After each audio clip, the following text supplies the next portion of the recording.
Yeah, good morning and welcome to this week's meeting of the Huron Economic Response Task Force on, what are we, March 17th, St. Patrick's Day. So my name is Colin Carmichael, Executive Director of Huron Chamber of Commerce. We have a fair number of folks on the line this morning.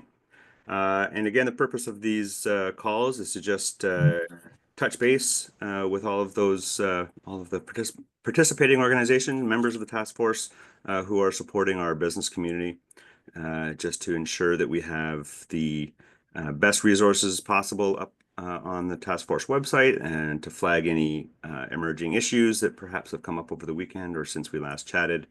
Of course, you can always reach me by email if something needs to go up quickly. But I appreciate everyone being here this morning. I know there are several who want to be here and can't be either because of scheduling or illness, which is going around. And if I sound a little funny this morning, you can count me in that group as well. So I guess we'll just I'll maybe kick off with a few updates from our last meeting and the website itself. So I've tried to fill out the news and resources page as much as possible. I've broken it rather than just one big long list of resources. I've broken it down into local, provincial, and national resources that seem to make the most sense for now. If other categories make sense down the road, we can rearrange things. As far as news, I'm really just sticking to things that either local news about the task force or national news that has new information. I'm not sharing every news article that mentions tariffs because that would just become unwieldy. So just if there's new information about what kind of is being tariffed, isn't, that kind of thing. So hopefully it'll be a slow news week for that kind of thing until we hit that April 2nd, I think is the next date for news, pending any, who knows. But we'll keep an eye on that. So let's see. I added a new resource, mental health resources for business owners. That came courtesy of Dr. Aaron Ross, who is on the call this morning from Clarity Group in Goddard. So thank you very much, Dr. Ross, for that. It's something that I think can get lost in the conversation when we're looking at government lists of what's being tariffed and what's not being tariffed and what the impact is and all the other stuff. That it is an extremely stressful time for our business community, and so it's important to make sure we're supporting them in that way as well. So that resource is there. There are others. Ryan Erb from United Way is not on the call this morning, but I will put my Ryan Erb hat on and say that 211 Ontario is also a good resource for those for mental health resources as well, I think. Yeah, so that's there. I also where did I put that? Oh, yeah, so there was a really great update put out by the Canadian Chamber of Commerce that I shared to the website on the 11th. That kind of gave a pretty significant rundown of where we are now, how we got here, lots of links to various things. So I would encourage you to take a look at that, and that's in the news section of the website as well. Okay. Enough from me. Anyone else have anything to add? Any new information, new concerns, new resources, anything like that at all?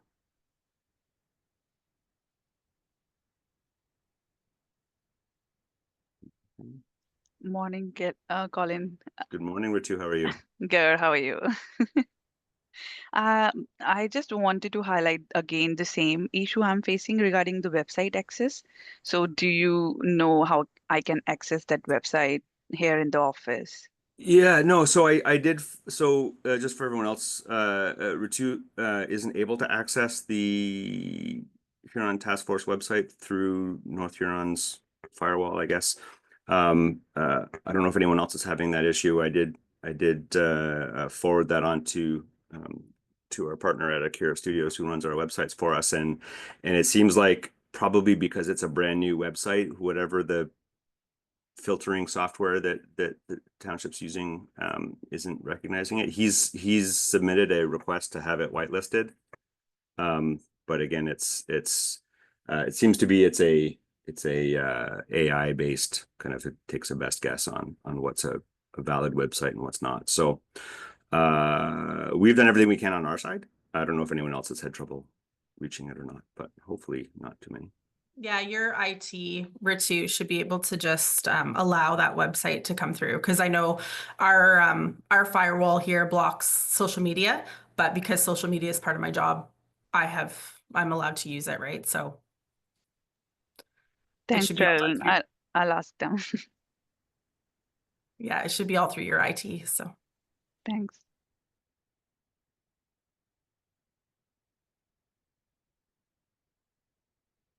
Anything else from anyone? Any news, anecdotes? Yeah. Colin, Yeah. the survey, do you have a good sort of feel from that survey? Or like I'm looking at putting out another email, I can always circulate it again. Or if that's something maybe we want to circulate after April 2nd, but just kind of wanted to get some feedback if you kind of feel like you've gotten a good sort of feeling, or if you want us to continue to circulate that. Yeah, I was gonna dig into the data that's there and see what we have so far today and maybe publish something, or it kind of depends on whether it feels like it's a good. I mean, it's never going to be a scientifically statistical, whatever survey, but yeah, I was going to look at that today. I think it's worth keeping as just kind of a running look at how the tariffs are impacting things. Um, but yeah, that's kind of on my list for today, is to go through and see what information we have there. Um, honestly, there hasn't been a huge number of responses to it. I mean, one of the challenges is that our business community is busy uh, running or saving their businesses, and so it's difficult for them to take time to fill in a survey. But if we can encourage them to do that, it gives us that local data that will be important for at least understanding the impacts on the local economy. My concern, especially, I mean, obviously I'm concerned with those primary industries that will be affected, but the secondary and kind of tertiary impacts on our hospitality industry, on retail, even as jobs that were secure suddenly feel less secure, and that disposable income becomes less disposable. I think that impact on those other sectors, we need to be keeping an eye on as well. Tourism's an interesting one. I don't know what folks are hearing from their tourism operators. I know I've heard in Bruce County they're quite bullish because they have a fairly strong kind of internal Ontario market up in the Bruce in terms of their tourism market, their staycation market. Huron is a little more split, I think, between our American friends and our internal Ontario. So I don't know if anyone has any specific feedback on whether tourism is affected yet, if there's any change in hiring yet this year. No change in hiring on our end as far as Goderich is concerned, and we're not going to know what the impact is going to be until, the start of that May long weekend, when you start to see a number of people coming into the community. But I think that there's going to be a lot of people that stay within Ontario. They're not going to necessarily go across the border. They're going to stay and play basically in the province itself. So we may not see a big change, but Americans coming here, the dollar is still very beneficial for them to come to Canada.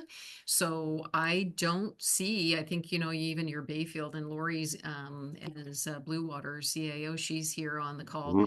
I think there's still going to be a number of Americans that do come to Canada because of that dollar, that strong US dollar.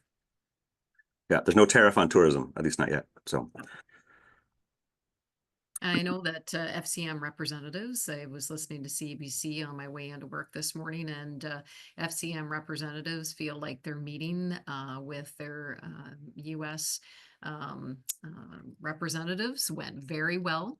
There seems to be that realization the governors from all the various states are recognizing that there's a lot of pressures, obviously, with what Mr. Trump is, or President Trump is trying to impose, and they're starting to see that negative effect. And obviously, a number of the plants that are starting to downsize their workforce. And one of the examples that they provided was they saw a layoff of 600 people in the States because they didn't know there was obviously that uncertainty with respect to electricity and with the raw products coming in from Canada. So I think that, that pressure will continue to be applied by our FCM representatives, our provincial representatives, and our federal. And hopefully, President Trump recognizes the negative effects that he's having on his people and, starts to curtail that pressure. I did receive an advocacy letter around, I think it was from the Ontario Cottage Managers Association or something, about they're advocating for a reinstatement of the staycation tax credit. That was a provincial tax credit that was brought in during COVID or just after COVID, I guess, but was a temporary measure, and they're asking for it to be reinstated as a way of encouraging internal tourism. So I don't know if anyone else has received that request for support as well. So I got that late last week. I'll have a look at that this week, and seems like something that can't hurt in terms of supporting our local tourism operators. So anyone else have any feedback, input? Yeah, Colin, just from a agricultural perspective. Hi, Rob. So in the last week, what I've heard is there's not a whole lot of live cattle sales going across the US border, that it's kind of pretty well stopped. Basically because to send a truckload down, you're looking at an extra cost of $500 to $800 per cow. So when a whole truck goes down, you're looking at an extra $40,000 to send it down, what with the tariffs and stuff. From a commodity perspective for like corn, wheat, and beans, there hasn't been a whole lot of change in that price yet. We'll see what happens. I don't know what's happening with pork market, how that has been affected. I haven't talked to anybody in that sector because I know there's a lot of pig products going back and forth across the border, the way it's all tied together. But and I know there is a bunch of concern from the US farmers about potash, because the majority of the potash that the American farmers use comes from Saskatchewan. And the effect of that really won't be felt for them until the fall, because they put a lot of it down previous fall for spring, and then they do some again in the fall for the next spring. So that'll be a little ways off, but they are already concerned how the tariffs will affect them. So that's going to build in addition to what Janice had said about the plants and everything like that, and the raw products coming in. Yeah. Are the Chinese tariffs that were announced last week, are they impacting like kind of the global market in other ways, or It's- Canadian context anyway? be honest, that's too soon to tell yet. I know the last time that the Chinese government put tariffs on, it was just on canola.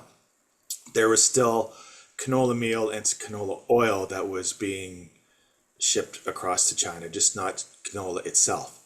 So it's more, I think that one with China, that's in response to the tariffs that we had put on some other products from them earlier on this year. So we'll see what happens with that. We'll know, I'm pretty certain we'll probably know more in about a week or so what the effects of that might be. Yeah, I just know it's such an integrated global market that you can't do something over here without it kind of rippling around. And Yeah, that's right. Yeah. okay. Thanks for that, Rob, from the agricultural side of things. Anyone else have any? Oh, hi, Nathan. Can't hear you. At least I can't hear you. Yeah, I can't hear him either. Nathan, we can't hear you, but you're not muted, so I'm not sure. Still can't hear you.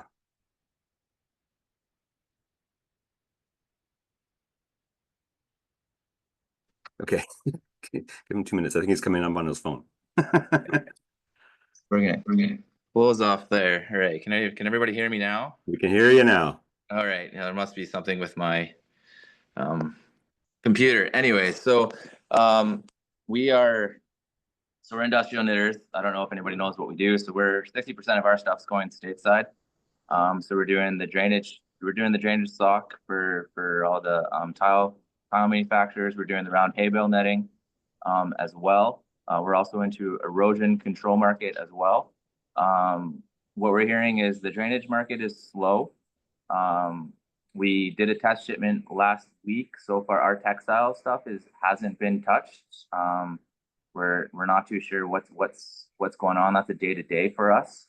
In terms of the Chinese tariffs, especially on the American market, what that's going to do is it's helping us potentially gain back some market share, because now everybody in the States has to put 20% more in. So all this lovely cheap fabric that can come in from the States or from China is affecting that. We've got one customer who's probably our second largest customer, that's basically said to us last week, we cannot absorb a 25% cost increase. So we'll be, looks like he's potentially taking a lot of our inventory.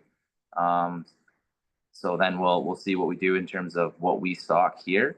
But you know, the one thing on the China side is for us industrial knitters on that side is somewhat good, that hopefully, you know, there will be some market share that we can take back, especially as a Canadian manufacturer. But I know even on the state side, our one customer, that they also knit fabric as well. They just can't do it all. I know they're looking forward to some of these tariffs that they can gain back some domestic market back as well.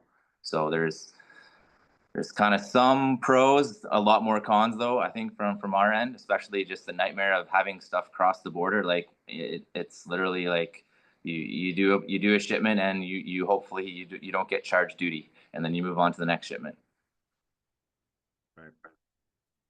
That makes it tough to make strategic decisions around anything. A little bit, yeah. So especially when we're stocking all this stuff, you know, and you know they're saying that we can't absorb it. It's like, okay, if they're going to take majority of our inventory, what are we going to stock? You know, if we're not stocking a lot of it, how does that impact our job growth? You know, we're always constantly looking for people. I think everybody is in the manufacturing sector these days. But you know, we pretty much put a stop on hiring anybody, especially going into our typically what we feel is our busier season, just because of, you know, we don't know what's going to happen. So. Thanks, Nathan, for that insight on the manufacturing. Well, it touches manufacturing and agriculture as well. So that's helpful to hear. I've collected a lot of information from our manufacturing and agricultural businesses as well. So I think I've heard back from probably 8 manufacturers. And so I kind of consolidated their feedback and then sent it to kind of up through my contacts to the Ministry of Economic Development. So, but yeah, like a lot of them, they actually had like some really specific feedback on like what they felt like the province and, you know, Canada should be doing as far as like with just different reciprocal tariffs, and then also like looking at new suppliers and like that type of thing. So that's kind of what I've done with my feedback. And I've worked with Huron County as well, so they've been kind of in the loop as well with the feedback that I'm hearing, because we do have a lot of large manufacturers here, and I know at least 3 of them said 70% of their business is from the States. So it's a huge concern. But Yeah, I don't know that I've talked to any, I don't think I've talked to any manufacturers in Huron County that aren't at least 50 to 60% kind of going to the States and higher of their product, just because of the nature of the North-South trade relationship that we've had for 40 plus years, right? So good. Thanks, Terlyn. I did, following our call last week, I added that federal feedback form, I guess, on the reciprocal trade that Michael Barani from the Ontario government had shared around to a few of us kind of the previous week. So I believe that's still open for comment. And so if you have specific, particularly for our business business owners who are either on the call or will see this later, that is something worth completing, so that your specific situation is recorded. One of the things that I'm always after my colleagues at the Ontario Chamber and the Canadian Chamber about is that you know, making sure that rural isn't left out of the equation. And so the Canadian Chamber, for example, released a top 10 cities that are going to be affected by tariffs.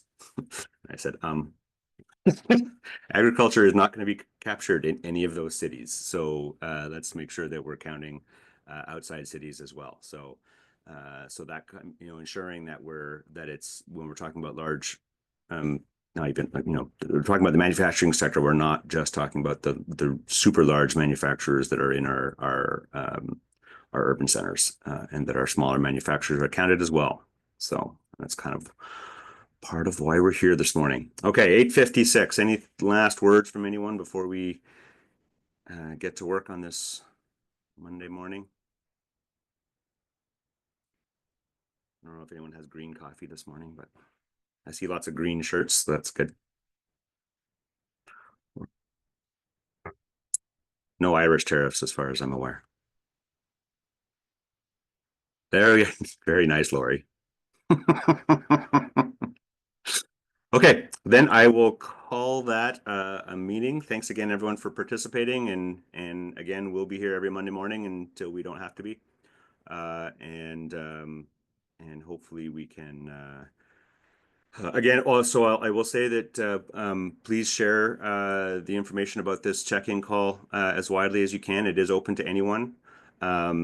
The Outlook meeting request itself is a little more constrained, but the Zoom meeting is open to anyone. The information's on the task force website. I think on every page I have it's there somewhere. So having the direct feedback from our business community is important. And I know that we all talk to them in various ways throughout the week as well. But it's nice to have some of the things that Nathan shared and Rob shared earlier. To hear that directly helps us kind of frame the weeks in some ways. So please share that as you can, so that we can get feedback directly from the folks most impacted by this, and so that we can, as a group, serve them as best we can. So with that, thanks again, and we will see you all next Monday morning. And I'm sure I will talk with each of you at least once or twice between now and then. And have a great Monday.